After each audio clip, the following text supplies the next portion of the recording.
Ask 3 people how much money you need in an emergency fund, and you might get 3 completely different answers. Some people say $1,000. Some say 3 months. Others say 6 months or even more. So who's actually right? Potentially all of them, because the right emergency fund for someone with 2 stable incomes may be completely different from someone who's self-employed and supporting a family. So instead of giving you one random number, I'm going to show you how I'd calculate an emergency fund target based on the life you actually have. And this matters because a lot of people still don't have much financial protection. In the Federal Reserve's latest survey, only 55% of adults said they had emergency savings covering 3 months of expenses. Before calculating the number, I want to define the job. An emergency fund is money reserved for financial surprises. Car breaks unexpectedly? Emergency. Unplanned medical bill? Emergency. Sudden job loss? Definitely an emergency fund problem. But Christmas isn't an emergency. Your annual insurance bill isn't an emergency. And the vacation you've known about for 9 months definitely isn't an emergency. If I know an expense is coming, I'd rather build a separate sinking fund for it.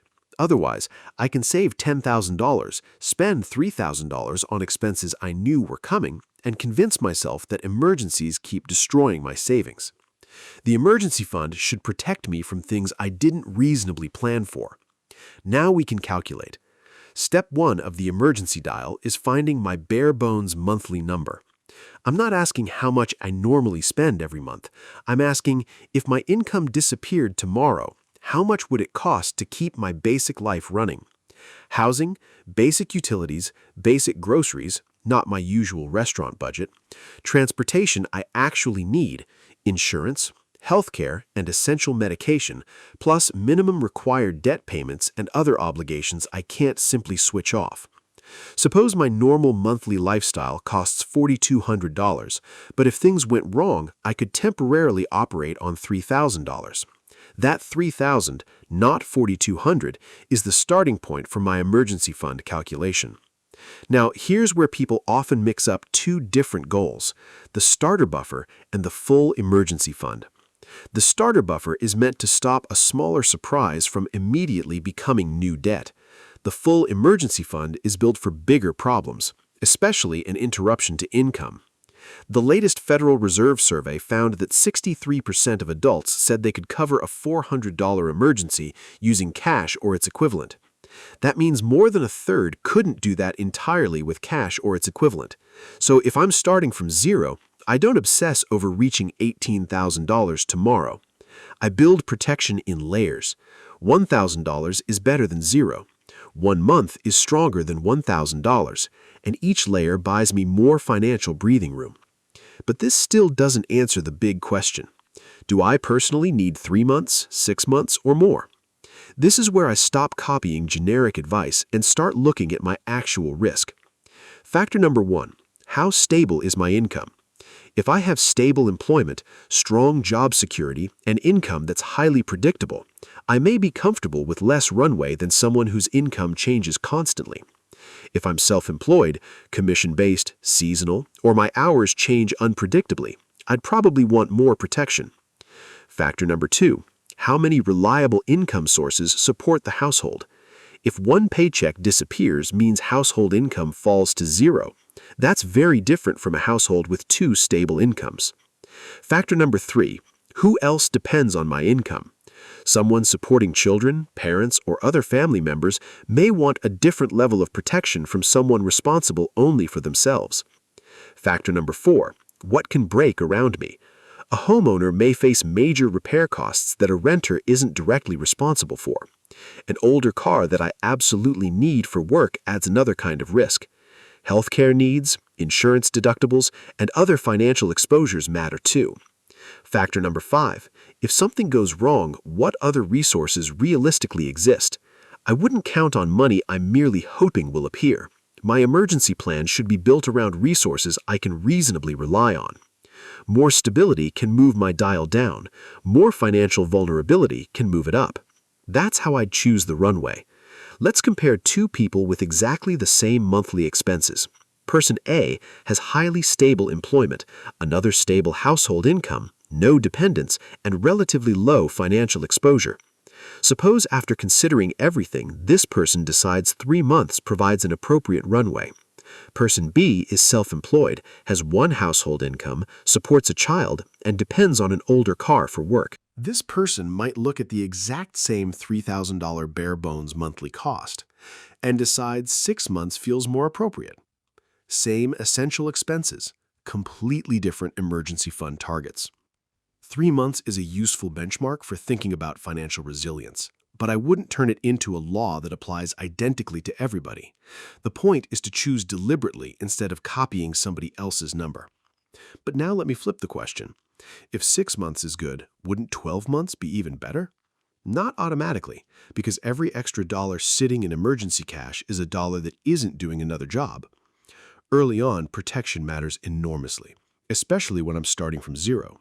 But once I've built the amount of protection my situation actually requires, I don't keep adding cash forever just because saving feels safe. The next dollar may have a more valuable job. Maybe that's expensive debt. Maybe it's long-term investing. Maybe it's another important goal. That doesn't mean I'd invest the emergency fund itself. Emergency money has a different job. I want emergency savings somewhere safe, accessible, and separate enough that I'm not casually spending it. I wouldn't take money that's supposed to protect next month's rent and expose it to major short-term market swings because I'm chasing a higher return. Personally, I'd want the funds separated from everyday spending. Accessible doesn't mean I need to carry the entire emergency fund around on my debit card. It means I can get to it when a genuine emergency happens. I want the money stored somewhere appropriate for cash reserves, where preservation matters more than excitement. And if seeing $15,000 beside my checking balance makes me want to spend it, I'd create more separation. Accessible in an emergency, boring the rest of the time. Before touching the fund, I'd ask 3 questions. Number 1, was this expense genuinely unexpected? Number 2, is it necessary or financially important enough that I need to deal with it now?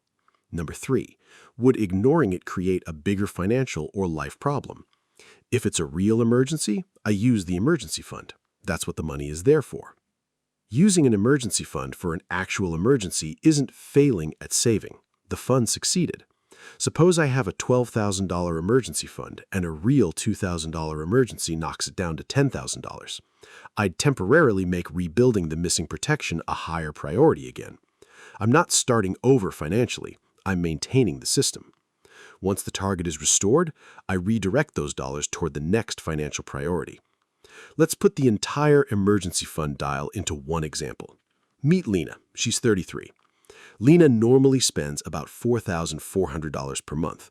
But after removing investing, dining, entertainment, extra shopping, and other expenses she could temporarily pause, her bare bones month is $3,100. Lena has one household income, a fairly stable job, no children, but she owns her home and drives an older car. Her stable job moves the dial down. One income, home repairs, and an older car move it back up. Suppose after looking at those risks, Lena decides 4 months of bare-bones expenses gives her the level of protection she's comfortable with. Her annual insurance bill and planned home maintenance aren't included inside that number. She saves for those separately. Now Lena knows exactly when she's done building the emergency fund instead of endlessly saving because she never chose a finish line. So if I were calculating my emergency fund today, this is exactly how I do it. First, calculate 1 month of bare-bones essential expenses. Second, choose the number of months based on the financial risk in my actual life. Then multiply the two. Essential monthly expenses times the runway I've chosen. And I keep predictable expenses in separate sinking funds. Once appropriate protection is built, I stop endlessly feeding the emergency fund and give the next dollar its next job. Because the goal isn't to predict every bad thing that could ever happen. It's to build enough financial protection that a normal emergency becomes annoying instead of financially devastating. But now something interesting happens. Your emergency fund finally hits the target, and next month you've got an extra $500. The emergency fund doesn't need it, so where does the money go now? Do you pay off debt faster, or start putting more into investments? Because just like emergency savings, the answer depends on what kind of debt you have, what it costs, and what you're giving up by choosing one side. So next, I'm breaking down exactly how I'd decide whether the next dollar goes toward debt or investing. If you're building your financial comeback, subscribe to Marcus Money Moves. We're going from financially behind to the first 100K, one money move at a time.